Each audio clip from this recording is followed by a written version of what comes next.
नमस्कार, आप देख रहे हैं इंडिया न्यूज, मेरे आशीष सिंह के साथ। चीन भारत को आंख दिखाता है, बार बार युद्ध के लिए ललकारता है, लेकिन चीन भूल जाता है कि भारत एक छोटा मोटा देश नहीं, खुद एक महाशक्ति है जो चीन को उसकी ही भाषा में जवाब देना जानता है।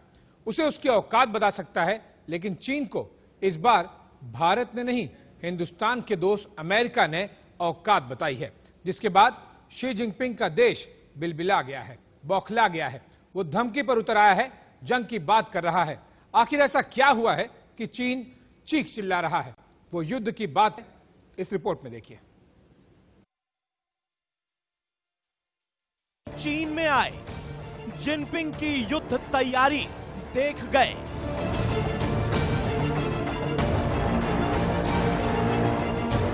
जंग की धमकी पर उतरी ड्रैगन सेना। ट्रंप बोले, पंगा मत लेना। अमेरिका और चीन के बीच जिस कदर टकराव बढ़ता जा रहा है, उससे लगता है दुनिया पर जल्द एक बड़ा संकट मंडरा सकता है। और जब ये दोनों महाशक्तियां टकराएंगी, अंजाम क्या होगा सबको पता है। हाल फिलहाल में दोनों देशों के बीच कई बार विवाद पैदा हुए, लेकिन नया घमासान छिड़ा है अमेरिकी विमानों के उत्तरी चीन के आसपास में मंडराने के बाद। चीन का आरोप है कि अमेरिकी नेवी के 2 एडवांस्ड U-2 जासूसी विमान ने पिछले दिनों उनकी सीमा में घुसकर मिलिट्री ड्रिल को रिकॉर्ड किया। चीन की डिफेंस मिनिस्ट्री के प्रवक्ता वू किन ने कहा कि अमेरिका की इस हरकत से हमारी ट्रेनिंग पर असर हुआ। इतना ही नहीं, चीन ने अमेरिका पर दोनों देशों के बीच समझौते के उल्लंघन का आरोप भी लगाया और सैन्य झड़प की धमकी दी है। चीनी मीडिया के हवाले से कहा गया है कि अमेरिका की यह हरकत तो खतरनाक हो सकती थी, क्योंकि इसके चलते सैन्य झड़प भी हो सकती है। यूएस एयरफोर्स ने बयान जारी करके कहा है कि हमने अपनी हद में रहकर ही काम किया। साथ ही ये भी कहा कि अमेरिका की ओर से किसी नियम को तोड़ा नहीं गया। इसके अलावा अमेरिका ने कहा कि हम पहले भी हिंद महासागर में ऑपरेशंस करते आए हैं और आगे भी करते रहेंगे। मतलब अमेरिका ने साफ कर दिया है कि वो एशियाई महाद्वीप में अपनी ताकत ऐसे ही दिखाता रहेगा और चीन को उसकी जद में ऐसे ही रखेगा। क्योंकि अभी पिछले ही महीने अमेरिका के 2 फाइटर जेट्स शंघाई से 75 किलोमीटर दूर तक काफी देर तक उड़ान भरते नजर आए थे। चीन सरकार ने इस पर आपत्ति भी जताई थी, लेकिन केवल लकीर पीटती ही रह गई। मतलब अमेरिका हर फ्रंट पर चीन को मात देने की तैयारी कर रहा है। वो चीन में जाकर चीन की तैयारियों का एक तरफ जायजा ले रहा है, तो दूसरी तरफ उसे घेर भी रहा। चीन के विरोधी देशों को अमेरिका लामबंद भी कर रहा, ताकि मौका पड़े तो दगाबाज ड्रैगन को उसकी मांद में जाकर पीटा जा सके। Bureau report, India news. तो इस डेवलपमेंट से ऐसा लग रहा है कि वर्ल्ड वॉर 3 का काउंटडाउन शुरू हो गया है। इसी पर आगे चर्चा के लिए हमारे साथ में 2 डिफेंस एक्सपर्ट्स मौजूद हैं, मेजर जनरल परिहार और मेजर जनरल सिन्हा। आप दोनों का बहुत बहुत स्वागत है सर। जिस तरह से हमने देखा कि U-2 एयरक्राफ्ट एंटर किए थे एयर स्पेस में, और उसके बाद में चाइनीज सारे मिलिट्री एक्टिविटीज पर लगातार मॉनिटरिंग कर रहे थे। अमेरिका कोई भी मौका खोना नहीं चाहता, चाहे वो अंडर वाटर हो, हवा में हो या फिर जमीन में हो, साथ ही साथ स्पेस में भी सारी एक्टिविटीज को यूएस मॉनिटर कर रहा है। जनरल परिहार, आपसे मैं जानना चाहूंगा कि इसे किस तरह से देखा जाना चाहिए। क्या अमेरिका अपना डोमिनेंस, अपनी सिग्नलिंग लगातार चीन को देते रहना चाहता है, भले ही 2 महीने बाद अमेरिका में राष्ट्रपति चुनाव होने वाले हो? बेशक, आपने बिल्कुल ठीक कहा है कि 2 महीने बाद अमेरिका में राष्ट्रपति चुनाव होने वाले हैं, वो भी एक बहुत बड़ा फैक्टर है। यहाँ मैं समझता हूँ दोनों ही फैक्टर काम कर रहे हैं जी। ट्रंप जो है वो एक्सट्रीम राइटिस्ट विंग को फॉलो करते हैं और जो बिडेन जो है वो मिडिल पाथ में चलते हैं। तो ट्रंप का एग्रेसिव होना लाजमी है, बिकॉज उनकी पोजीशन वहां पर बहुत अच्छी है नहीं जी। दूसरी बात ये है कि जिस तरह से शिपिंग की जो विस्तारवादी गतिविधियां चल रही हैं और जिस तरह से वो डॉलर के ऊपर अपनी करेंसी को आगे रखना चाहते हैं और अपना नेवल उसको एस्टैब्लिशमेंट को फोर्स कर रहे हैं, तो अमेरिका को तो हर हालत में डोमिनेंस लेना ही पड़ेगा। जी। नहीं तो अमेरिका की इकोनॉमी और उसकी जो वर्ल्ड पावर की पोजीशन है, जिसको चीन 20 साल बाद खींचना चाहता है, वो पहले ही उनके हाथ से निकलती जाती दिखाई दी। तो आज की डेट में अमेरिका अकेला पावर है जिसको चीन जो है वो उसको चैलेंज कर रहा है। तो उसको रोकने के लिए अमेरिका का और क्वाड और दूसरे देशों का एक एग्रेसिव रुख रखना बहुत ही जरूरी है। और मैं इसको दोनों चीजों को जोड़ के ही देखता हूँ। असली बातें समझ में आएंगी जब नवंबर का इलेक्शन हो जाएगा। उसके बाद में अगर ट्रंप जीतते हैं तो क्या इतने ही एग्रेसिव रहते हैं, या जो नेक्स्ट डेमोक्रेटिक गवर्नमेंट आती है तो मैं समझता हूँ कि फिर अमेरिका इतना एग्रेसिव रहेगा नहीं। जी जनरल परिहार, क्या ये अमेरिकी जो इंटेलिजेंस की पावर है, स्पेसिफिकली जो मिलिट्री इंटेलिजेंस गैदरिंग स्किल्स हैं और जो उनके पास टेक्नोलॉजी है, क्या ये वन वे प्रोसेस है, या फिर चीन भी अमेरिका पे इस तरह से चाहे वो स्नूपिंग हो, चाहे वो मिलिट्री एयरक्राफ्ट हो, अंडर वाटर हो, चाहे सबमरीन के जरिए हो, क्या चीनी सेना के पास में भी एक कैपेबिलिटी है कि अमेरिकी मिलिट्री एक्टिविटीज को भी वो मॉनिटर कर सके, जासूसी कर सके, जिस तरह से अमेरिका खुलेआम धड़ल्ले से करता है? पिछले 5000 साल का इतिहास उठा के देख लीजिए, जासूसी एक तरफ से नहीं होती।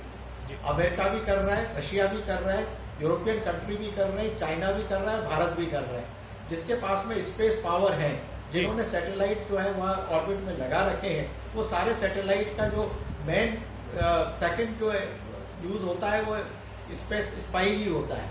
तो ये तो एक नोन फैक्ट है। अगर आप कर रहे हैं तो दूसरे आपके ऊपर करेंगे ही सही। ये हर जगह लागू होता है। अमेरिका की छोड़िए आप, लोकल उसमें भी ये बातें चलती है, मीडिया तक में चलती है। तो मैं इसको बुरा नहीं मानता है, हर कोई करेगा और इसमें जो सक्षम है वो जानकारी हासिल करता रहेगा। अगर हम जो है चाइना के ऊपर हमारे सैटेलाइट से सर्विलेंस कर रहे हैं तो उनके सिस्टम जो हमारे भी कर रहे हैं, वो आशीष को भी देख रहे हैं, मुझे भी देख रहे हैं, उसमें क्या फर्क पड़ रहा है? जी, ये तो चलता ही रहेगा। जनरल परिहार, ये तो स्पेसिफिक सैटेलाइट वाली बात हुई, जो कि most of the major countries जो हैं, डेवलप्ड कंट्रीज हैं, मिलिट्री पावर्स हैं, उनके पास एक कैपेबिलिटी है। लेकिन एक फिजिकल इंटरवेंशन के साथ में, जिस तरह से U2 एयरक्राफ्ट जाकर चीनी मिलिट्री डील को स्नूप करता है, साथ ही साथ वो देखता है जासूसी करते हुए कि किस तरह से टैक्टिक्स हैं, किस तरह से एक्टिविटीज की जा रही हैं, ये एक तरह से डेमोन्स्ट्रेशन भी होता है। क्योंकि अमेरिका को पता है कि 10 में से 2-4 बार तो पता चल ही जाएगा चीनी सेना को कि ये अमेरिकन मिलिट्री फिजिकल इंटरवेंशन के साथ में जासूसी कर रहा है, चाहे वो सबमरीन हो या फिर ड्रोन हो या फिर इस तरह के U2 एयरक्राफ्ट हो।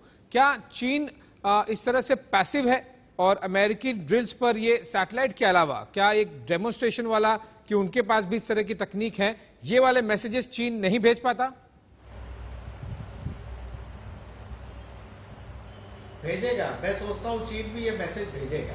ओके। चीन और अमेरिका की वर्किंग में सिर्फ एक ही फर्क है कि अमेरिका अगर एक बात करेगा तो 10 बार बताएगा। चीन जो है वो थोड़ा इसको छुपा के रखता है, और वो भी कर रहे होंगे। मैं इसको, और मैसेजिंग सिग्नलिंग उनकी होगी जरूर, बिकॉज चीन के ऊपर अभी सामरिक के अलावा फाइनेंशियल इकोनॉमी का भी बहुत बड़ा बर्डन आता जा रहा है। तो चीन को हर हालत में अमेरिका को काउंटर करना है और अमेरिका को चीन को काउंटर करना है। हमारा इसमें ये देखना जरूरी है कि हम कहीं दोनों के बीच में सैंडविच ना बन जाए।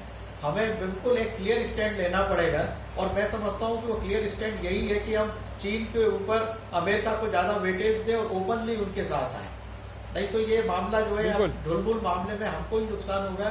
चीन और अमेरिका बड़ी पावर होते जा रहे हैं, तो उसमें हम सैंडविच ना हो जाए। बिल्कुल। तो चीन भी इस तरह की एक्टिविटीज जरूर कर रहा होगा, लेकिन वो बहुत ही पैसिव रहता है, बहुत ज्यादा सिग्नलिंग नहीं देता। लेकिन अमेरिका डेमोन्स्ट्रेशन में, मतलब दिखाने में और बताने में बहुत ज्यादा बिलीव करता है, और इसलिए एक सिग्नलिंग और मैसेजिंग भी जाती है। जनरल सिन्हा भी हमारे साथ में जुड़ गए हैं। जनरल सिन्हा, अगर ये वर्ल्ड वॉर 3 हुआ अमेरिका और चीन के बीच में, भारत की क्या भूमिका होगी और कैसी?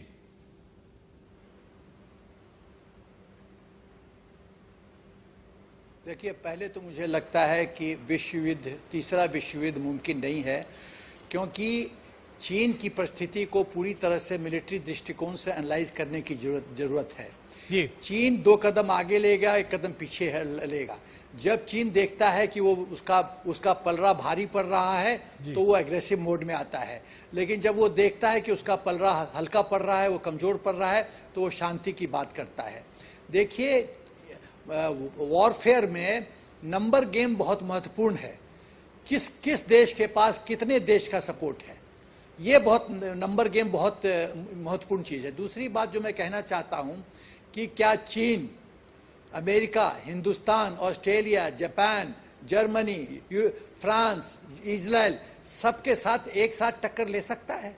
नहीं, ये मुमकिन नहीं है। दूसरी बात है कि जो पीएलए है, आप एक लड़ाई बताइए कि 1962 के बाद चीन जीती हो। जी, वियतनाम ऐसे छोटे देश से चीन हार गया 1979 में। जी। ये तो उसकी पीएलए की काबिलियत है।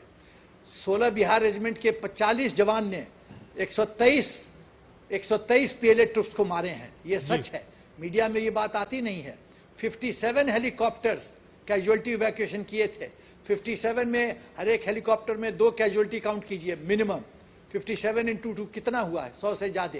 और 57 इंटू 3 कीजिए तो 130 से ज्यादा। तो सवाल ये पैदा होता है कि जिस सेना ने अपनी वीरता का सबूत ही नहीं दिया 1962 के बाद, वो क्या लड़ाई करेगा? दूसरी बात है कि पीएलए का जो चाइना का जो वन चाइल्ड पॉलिसी है, उसके तहत जो ये फौजी लोग हैं पीएलए, वो समझते हैं कि यदि वो मर गए तो उनके अभिभावकों का क्या होगा, पेरेंट्स का क्या होगा। जो फौजी मरने के डर से युद्ध भूमि में जाता है वो लड़ नहीं सकता, ये सच है।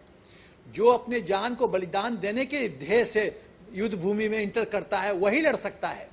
तो ये तो साफ है कि पीएलए की आर्मी खाली पपेट आर्मी है, नॉन प्रोफेशनल आर्मी है, एक पॉलिटिकल विंग का एक मिलिट्री एक्सटेंशन है। ये प्रोफेशनल आर्मी नहीं है, तो ये जीत नहीं सकती।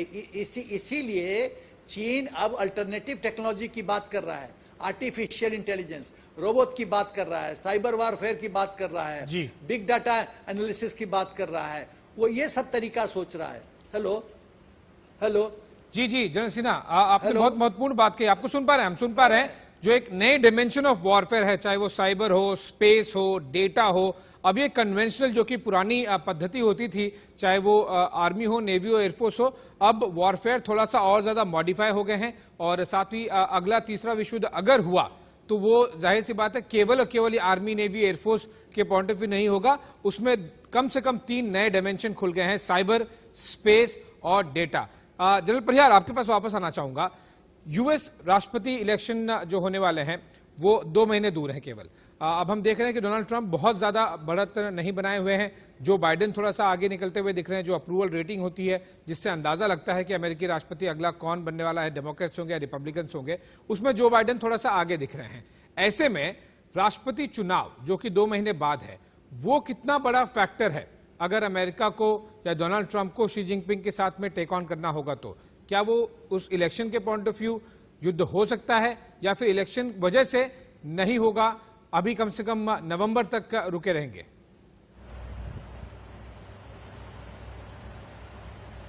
जनरल सिन्हा जी, मैं इस बात से बिल्कुल इत्तेफाक रखता हूं कि चीन जो है वो ऑल आउट वॉर नहीं खोलेगा।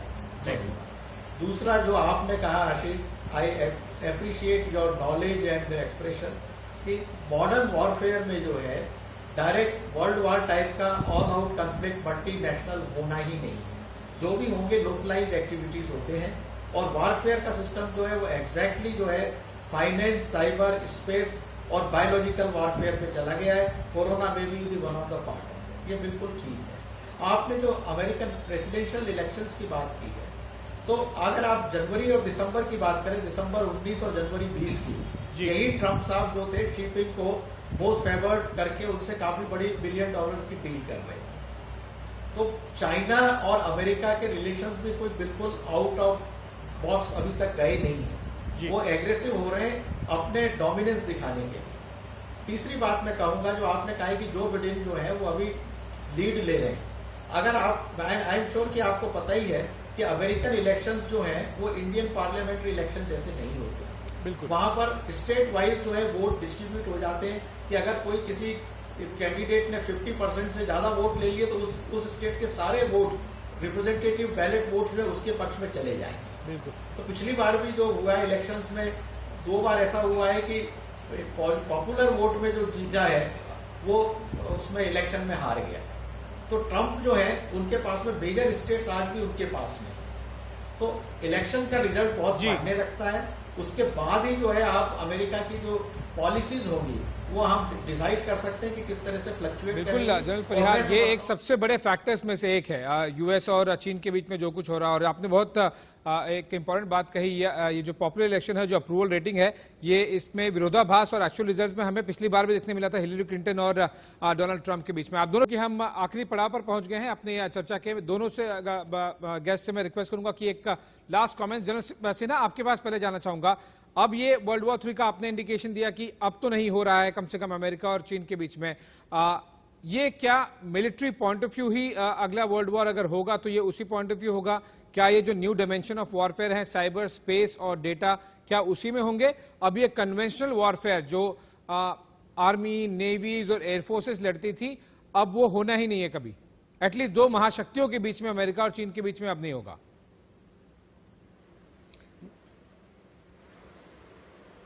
देखिए, आप कुछ भी लड़ाई कर लीजिए, आप न्यूक्लियर बॉम्ब इस्तेमाल कर लीजिए, आप कुछ भी कर लीजिए, आप न्यूक्लियर बॉम्ब इस्तेमाल कर लीजिए, आप डिसरप्टिव टेक्नोलॉजी इस्तेमाल कर लीजिए, हाई टेक्नोलॉजी इस्तेमाल कीजिए, but at the end of the day आपको चाहिए कोई नत्था सिंह, बद्दा सिंह इन्फेंट्री का जवान जो कि उस जगह भौगोलिक क्षेत्र पे जाके बैठे। तो कन्वेंशनल, अंत में तो कन्वेंशनल ही वॉरफेयर होगा।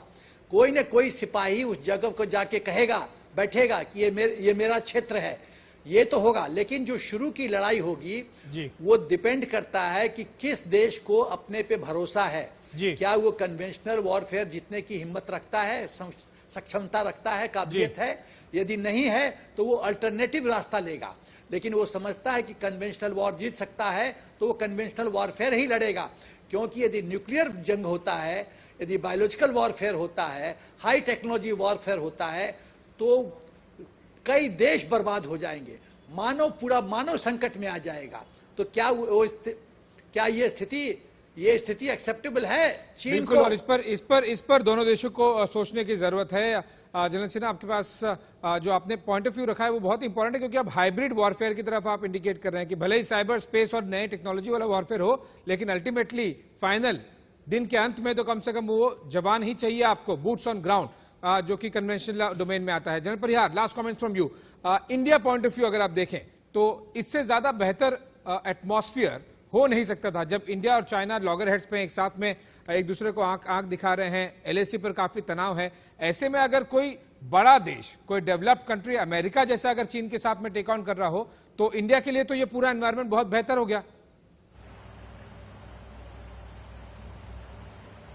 मैं समझता हूँ जो आपने कहा है वो बहुत ही जरूरी बात है और बिल्कुल सही कहा है आप। मैं इस बात को बार बार दोहरा रहा हूँ कि आज हमारे पास में बेस्ट ऑप्शन है।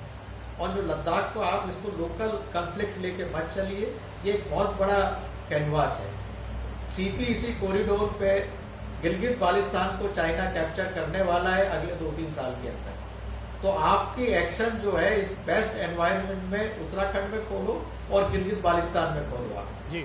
पैकांस और गलवान से चीन ऑटोमेटिकली विड्रॉ हो जाएगा। अगर आपने ये मौका छोड़ दिया तो हमेशा के लिए छूट गया। This is the best time for India. बिल्कुल, इससे शायद बेहतर मौका भारत के पास कभी होगा नहीं। इसे विशेष तौर पर न केवल मिलिट्री डोमेन में आप देखें जब चीन और अमेरिका आमने सामने हैं, बल्कि अगर आप कोरोना पॉइंट ऑफ व्यू देखें, आर्थिक व्यवस्था पॉइंट ऑफ व्यू देखें, तो पूरा का पूरा विश्व जो चीन के खिलाफ सेंटिमेंट्स हैं, उनकी सोच है, भावना है, उससे भरा पड़ा है। और इससे ज्यादा बेहतर मौका इंडिया के पास हो नहीं सकता था। आप दोनों हमारे साथ में जुड़े, इस पर चर्चा की। वर्ल्ड वॉर 3 काउंटडाउन शुरू हुआ है कि नहीं, किस तरह से अमेरिका और चीन लगातार एक दूसरे के आमने सामने खड़े हुए हैं। बहुत बहुत शुक्रिया मेजर जनरल परिहार, मेजर जनरल सिन्हा, इस पर चर्चा करने के लिए। तो आपने देखा किस तरह से लगातार ये जो टेंशन है, प्रेशर है, अभी पिछले कुछ दिनों का नहीं है, कई महीनों से चल रहा है अमेरिका और चीन के बीच में। लेकिन सबसे बड़ा फैक्टर होगा कि अगर 2 महीने बाद जब अमेरिकी राष्ट्रपति चुनाव होने हैं, उस पर काफी कुछ निर्भर करेगा। तो वर्ल्ड वॉर 3 का काउंटडाउन शुरू हो गया है, लेकिन वर्ल्ड वॉर 3 होगा कि नहीं, ये तो 2 महीने बाद ही पता चलेगा।